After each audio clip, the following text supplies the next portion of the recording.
한국이 만두를 훔쳤다. 중국이 발칵 뒤집혔습니다. 최근 한국이 만두로 미국 특허를 등록했기 때문인데요. 문화도둑질이라며 중국 SNS와 언론이 들끓고 있습니다. 하지만 이런 논란은 처음이 아니죠. 김치, 한복, 그리고 불고기 등 한국 문화를 뺏어가려는 그들의 노골적인 모략질은 계속 있어왔죠. 그때마다 한국은 목소리를 높이지 않았습니다. 대신 문헌과 과학으로 증명했죠.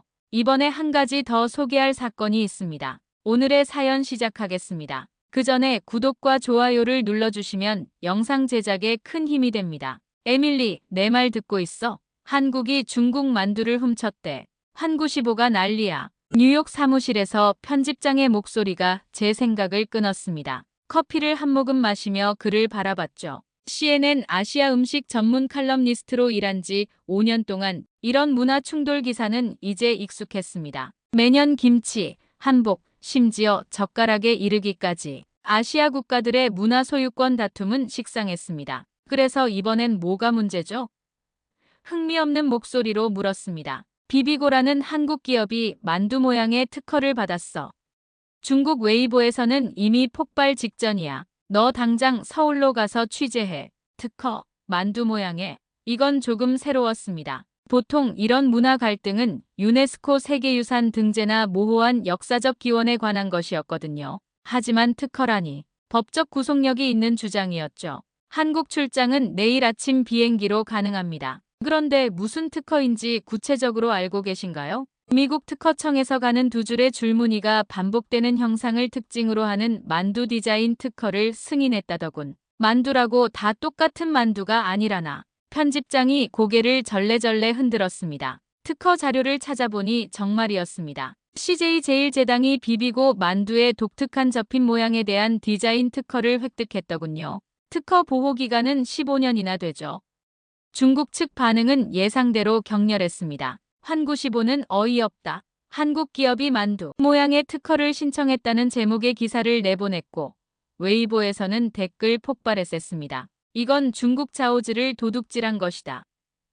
한국은 또 우리 문화를 훔치고 있다. 자오즈는 2000년 전부터 중국에 있었다. 그들의 분노를 이해할 수 있었습니다. 만두는 분명 중국에서 유래했으니까요. 그런데 모양의 특허라니. 이상한 일이었습니다. 무언가 더 있을 거라 직감했죠. 서울행 비행기에 오르며 노트북을 펼쳤습니다. 이번 취재는 평소와 달리 식재료나 조리법이 아닌 특허와 국제법, 문화 정체성이라는 더 복잡한 영역으로 들어가는 여정이 될 것 같았습니다. 한국에 도착하면 가장 먼저 그 문제의 만두를 직접 봐야겠다고 생각했습니다. 사진으로만 보니 평범해 보였거든요. 과연 그 만두에 뭐가 그리 특별한지, 왜 특허를 받을 만큼 가치가 있는지 궁금했습니다. 인천공항에 내리자 한국의 촉촉한 봄 기운이 느껴졌습니다. 이제 본격적인 취재가 시작됩니다. 단순한 음식 논란인 줄 알았는데 국가 간 첨예한 긴장으로 번질 조짐이 보이는 이 사건. 저는 아직 모르고 있었지만 이 취재가 저에게도 중요한 전환점이 될 거라는 사실을요. 서울 강남의 한 비비고 매장에 앉아 스팀에 김이 모락모락 오르는 접시를 바라봤습니다. 여기 있군요. 그 논란의 만두. 디자인만 봐서는 별것 아닌 것 같았습니다. 바깥쪽에 가는 두 줄의 주름이 반복되는 모양이었죠. 포크로 만두를 집어 천천히 돌려보았습니다. 뭐가 그렇게 특별할까요? 이게 평범해 보여도 실은 대단한 기술력이 들어갔어요. 고개를 들어보니 한국식 만두 전문점 만두랩을 운영하는 김준호 셰프가 제 맞은편에 앉았습니다. 인터뷰를 위해 약속한 시간이었죠. 어떤 기술력인가요? 제가 보기엔 그냥 만두인데요. 솔직하게 질문했습니다. 김 셰프는 미소 지으며 말했습니다. 에밀리 씨, 이 접힌 모양이 왜 중요한지 아세요? 이 디자인은 단순한 장식이 아니라 만두피가 익으면서 생기는 균열을 방지하고 내용물의 육즙을 더 오래 보존하는 기능이 있습니다. 또한 이 특별한 접힘 방식 덕분에 냉동과 해동 과정에서도 만두 모양이 망가지지 않죠. 처음으로 이 만두가 단순한 음식이 아니라는 생각이 들었습니다. 그의 설명을 들으니 특허 취득이 이해가 되기 시작했죠. 하지만 중국에서는 만두가 자국 문화라고 주장하는데요. 이런 특허가 정당하다고 생각하세요? 김 셰프는 천천히 고개를 끄덕였습니다. 물론 만두의 기원은 중국이에요. 하지만 음식 문화는 항상 발전하고 변화하죠. 비비고가 특허낸 건 만두 그 자체가 아니라 특정 디자인과 제조 기술이니까요. 마치 피자가 이탈리아에서 왔지만 미국에서 다양한 스타일로 발전한 것처럼요. 그날 오후 한국지식재산권연구원의 송재윤 연구원을 만났습니다. 그는 이런 특허 논쟁의 전문가였죠. 문화적 갈등으로 보이지만 실은 경제적 이해관계가 얽힌 문제입니다. 비비고 만두는 미국 시장에서 연 매출이 무려 3조 원에 이른다고 해요. 여기에 만두라는 한국어 이름을 그대로 사용하면서 브랜드화에 성공했죠. 송 연구원의 설명을 들으니 이 갈등의 본질이 보이기 시작했습니다. 이건 단순한 문화 논쟁이 아니라 글로벌 시장에서의 주도권 다툼이었죠. 과거 김치 논란 때도 비슷했습니다. 중국이 파오차이를 국제표준으로 등록하려 했을 때 한국은 김치를 유네스코 무형문화유산으로 등재시키며 대응했죠. 지금은 김장 문화가 한국의 김장 문화로 공식 인정받고 있습니다. 호텔로 돌아오는 택시 안에서 창밖을 바라보며 생각에 잠겼습니다. 김치, 한복, 이제는 만두까지. 이런 논쟁이 계속되는 이유가 점점 명확해졌습니다. 단순한 음식이나 의복이 아니라 문화 콘텐츠의 글로벌 주도권을 향한 경쟁이었습니다. 그리고 그 중심에는 한류라 불리는 한국의 문화 확산이 있었죠. 호텔방에 도착해 노트북을 열고 자료를 정리했습니다. 비비고의 미국 시장 진출 전략, MBA와의 파트너십, 특허 등록 과정. 이 모든 것이 단순한 만두가 아닌 한국의 전략적 문화 확산과 관련되어 있었습니다. 이 취재가 갈수록 복잡해지고 있었습니다. 그리고 내 안에서는 묘한 호기심이 자라났죠. 이 문화 전쟁의 진짜 모습은 무엇일까? 양측의 주장 사이에서 진실은 어디에 있을까? 이런 생각으로 밤을 지새웠습니다. 다음 날 아침, 서울에서 열리는 국제 푸드 엑스포에 참석했습니다. 이곳에서 한식진흥원의 박지영 팀장을 만나기로 했죠. 전 시장은 세계 각국의 음식과 사람들로 북적였습니다. 한식 부스에 도착하니 예상치 못한 광경이 펼쳐졌습니다. 중국 관계자로 보이는 사람들이 한식 부스 앞에서 항의하고 있었거든요. 자오즈는 중국 문화다. 문화 도용을 중단하라는 손팻말까지 들고 있었습니다. 박지영 팀장은 이런 상황에 익숙한 듯 침착하게 상황을 관리하고 있었습니다. 항의하는 사람들이 떠난 후에야 그녀와 이야기할 수 있었죠. 이런 일이 처음은 아닙니다. 박 팀장이 말했습니다. 김치 때도 한복 때도 비슷한 항의가 있었어요. 하지만 우리는 항상 동일하게 대응합니다. 감정적으로 맞서기보다는 사실과 증거를 바탕으로 우리 문화의 독창성을 보여주는 거죠. 박 팀장의 평온함이 인상적이었습니다. 그녀는 계속해서 말했죠. 비비고 만두도 마찬가지입니다. 우리는 중국 만두를 베꼈다고 주장하지 않아요. 오히려 비비고는 만두라는 한국어 이름을 그대로 사용함으로써 우리 고유의 음식 문화임을 당당하게 알리고 있습니다. 디자인 특허는 그 과정의 일부일 뿐이죠. 그날 오후 국제식품문화 컨퍼런스장에서 다양한 국적의 전문가들을 만날 기회가 있었습니다. 특히 눈에 띈 것은 대만 출신의 린메이 교수였습니다. 그녀는 동아시아 음식문화 연구의 권위자였죠. 음식 문화는 본래 유동적이고 경계가 모호합니다. 린 교수가 말했습니다. 만두의 기원이 중국이라는 건 분명하지만 각 나라에서 독자적으로 발전해온 것도 사실이에요. 한국의 만두는 김치만두, 갈비만두처럼 한국 고유의 맛과 재료를 사용하며 진화했죠. 미국의 문화연구자 제임스 리 교수의 관점은 더 흥미로웠습니다. 이건 단순한 문화 논쟁이 아니라 소프트 파워의 경쟁입니다. 한국은 K-팝, K-드라마에 이어 K-푸드로 그들의 영향력을 확장하고 있어요. 그리고 그 전략이 성공적이라는 게 중요한 점이죠. 제임스 교수의 말은 깊은 울림이 있었습니다. 그는 이어서 말했죠. 이런 음식 논쟁은 표면적으로는 문화적 정체성에 관한 것처럼 보이지만 실제로는 경제적, 외교적 영향력을 향한 경쟁입니다. 비비고 만두가 미국에서 덤플링이 아닌 만두라는 이름으로 성공한 것은 문화적 승리의 한 형태예요. 북경대 왕리 교수와의 인터뷰는 또 다른 시각을 제공했습니다. 그는 중국 측 입장을 대변하는 학자였죠. 우리는 한국의 혁신을 존중합니다. 하지만 자오즈는 수천 년의 중국 역사를 가진 음식입니다. 이것을 특허로 제한하는 건 문화적 감수성을 무시하는 행위죠. 왕 교수의 주장에도 일리가 있었습니다. 하지만 그날 들은 모든 의견을 종합해보니 이 논쟁은 누가 옳고 그르냐의 문제가 아니라는 생각이 들었습니다. 이건 변화하는 국제 질서 속에서 문화적 영향력을 확대하려는 두 나라의 전략적 충돌이었습니다. 호텔로 돌아와 노트북을 열고 취재 내용을 정리했습니다. 하지만 CNN의 편집 지침이 떠올랐죠. 중립적 시각으로 양측 입장을 동등하게 다룰 것. 그런데 과연 이 사안에서 진정한 중립이란 무엇일까요? 단순히 양측 주장을 나열하는 것이 객관성일까요? 깊은 밤, 창밖을 바라보며 고민했습니다. 이제 저는 단순한 관찰자가 아니라 이 이야기의 일부가 된 것 같았습니다. 그리고 내일은 더 중요한 취재가 기다리고 있었죠. 서울대학교 식품영양학과 김민정 교수의 연구실은 깔끔하게 정돈되어 있었습니다. 한쪽 벽에는 다양한 만두 단면도를 보여주는 차트가 걸려 있었죠. 비비고 만두의 특허는 단순히 전통을 주장하는 게 아닙니다. 김 교수가 말했습니다. 이건 식품공학적 혁신에 관한 것이에요. 이 특허의 핵심은 만두피의 두께와 주름 구조가 조리 과정에서 내용물의 수분을 유지하는 방식에 있습니다. 그녀는 컴퓨터 화면에 3D 모델링된 만두 구조를 보여주었습니다. 보세요. 이 구조는 고온에서도 만두피의 균열을 방지합니다. 또한 냉동에서 해동 과정에서 식감을 유지하는 데 중요한 역할을 하죠.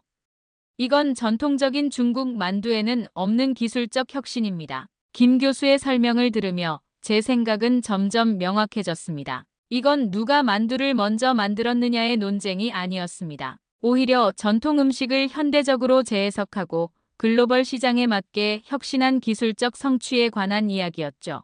오후에는 CJ제일제당 본사를 방문했습니다. 그들의 글로벌 전략팀이 비비고의 세계화 과정을 설명해 주었죠. 우리는 2018년 미국의 냉동식품 업체 쉬완스를 인수했습니다. 이를 통해 미국 전역의 유통망과 냉동 기술을 확보했죠. 이것이 비비고 만두의 미국 시장 성공에 결정적이었습니다. 그들은 또한 NBA 레이커스와의 파트너십, 만두라는 한국어 이름을 그대로 사용한 브랜딩 전략에 대해 이야기했습니다. 흥미로웠던 건 그들이 중국의 반발에 대해 거의 언급하지 않았다는 점이었습니다. 대신 자신들의 혁신과 글로벌 전략에만 초점을 맞추었죠.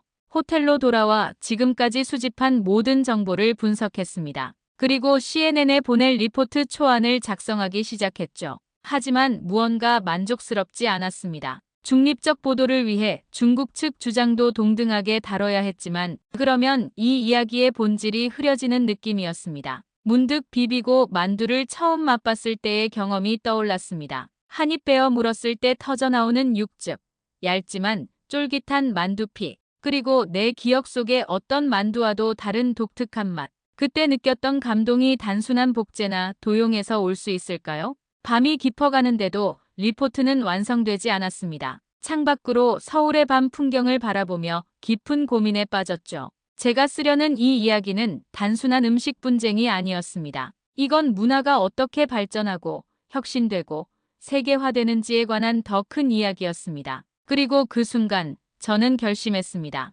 CNN의 편집 지침과 기대에 맞추기보다는 제가 발견한 진실을 그대로 전하기로 말이죠. 노트북을 다시 열고 처음부터 새로운 리포트를 작성하기 시작했습니다. 한국의 만두 특허는 단순한 문화 분쟁이 아니다. 이것은 전통에 현대적 혁신을 더해 세계 시장에서 성공한 사례다. 밤새 작업했지만 이상하게도 피곤함은 느껴지지 않았습니다. 오히려 새로운 에너지가 솟아나는 것 같았죠. 마치 오랫동안 찾아 헤매던 진실을 드디어 마주한 것처럼요. 이제 저는 단순한 관찰자가 아니라 이 이야기를 제대로 전달하는 전달자가 되고 싶었습니다. 그리고 내일 생방송 리포트에서 저는 제 진실을 세상에 전할 준비가 되어 있었습니다. 아침 일찍 일어나 창문을 열었습니다. 서울의 활기찬 아침 풍경이 눈앞에 펼쳐졌죠.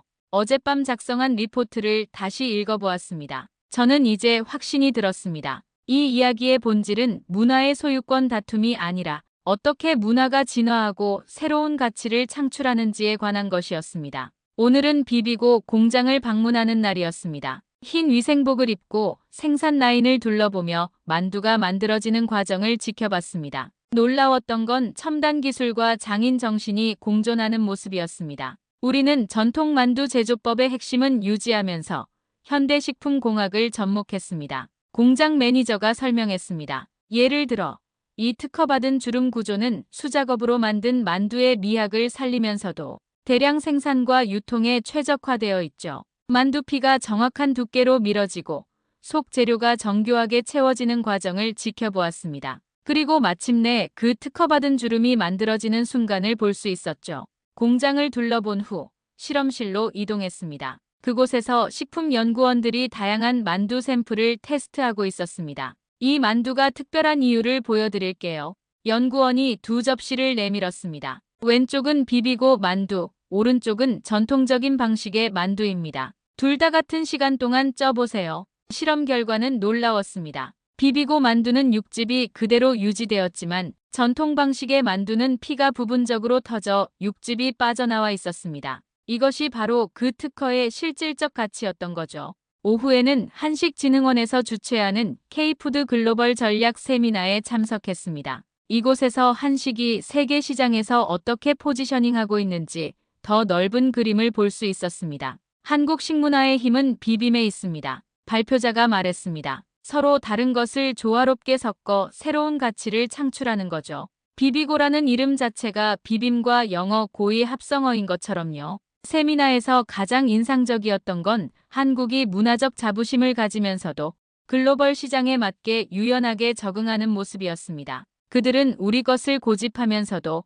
세계인이 즐길 수 있도록 끊임없이 혁신하고 있었죠. 저녁에는 김준호 셰프의 초대로 그의 레스토랑에서 식사를 했습니다. 그는 다양한 종류의 만두를 맛보게 해주었는데 특히 갈비만두와 김치만두는 정말 독특했습니다. 중국의 전통 만두와는 확실히 다른 풍미였죠. 만두는 한국에 들어와서 우리만의 방식으로 발전했습니다. 김치, 갈비 같은 한국적 재료를 사용하고 찌는 방식도 달라졌죠. 그리고 이제는 더 나아가 글로벌 시장에 맞게 또 한 번 진화하고 있는 겁니다. 김 셰프의 말을 들으며 문화의 본질에 대해 생각했습니다. 문화란 고정된 것이 아니라 끊임없이 변화하고 발전하는 유기체 같은 것이었습니다. 한국은 그 변화의 흐름을 받아들이고 새롭게 해석하는 데 능숙한 것 같았습니다. 그리고 비비고 만두는 그 과정의 생생한 증거였죠.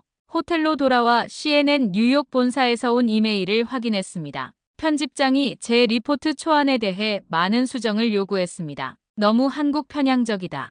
중국 측 주장을 더 강조하라. 양측의 입장을 동등하게 다뤄야 한다. 예상했던 반응이었습니다. 창밖으로 서울의 밤 풍경을 바라보며 깊은 고민에 빠졌습니다. 나는 언론인으로서 객관성을 유지해야 합니다. 하지만 과연 진정한 객관성이란 무엇일까요? 단순히 양측의 주장을 나열하는 것이 객관적인 보도일까요? 침대에 누워 지난 며칠간의 취재를 돌아봤습니다. 비비고 만두의 기술적 혁신, 글로벌 전략, 문화적 가치, 이 모든 것이 분명한 사실이었습니다. 반면 중국 측의 주장은 감정적인 반응과 추상적인 문화 소유권에 기반한 것이었죠. 그리고 문득 깨달았습니다. 진정한 객관성은 단순히 양측 의견을 동등하게 다루는 게 아니라 사실과 증거에 기반한 진실을 전달하는 것이었습니다. 그렇다면 나는 어떤 선택을 해야 할까요? 밤새 고민한 끝에 아침이 밝았습니다. 커피 한 잔을 마시며 결심했습니다.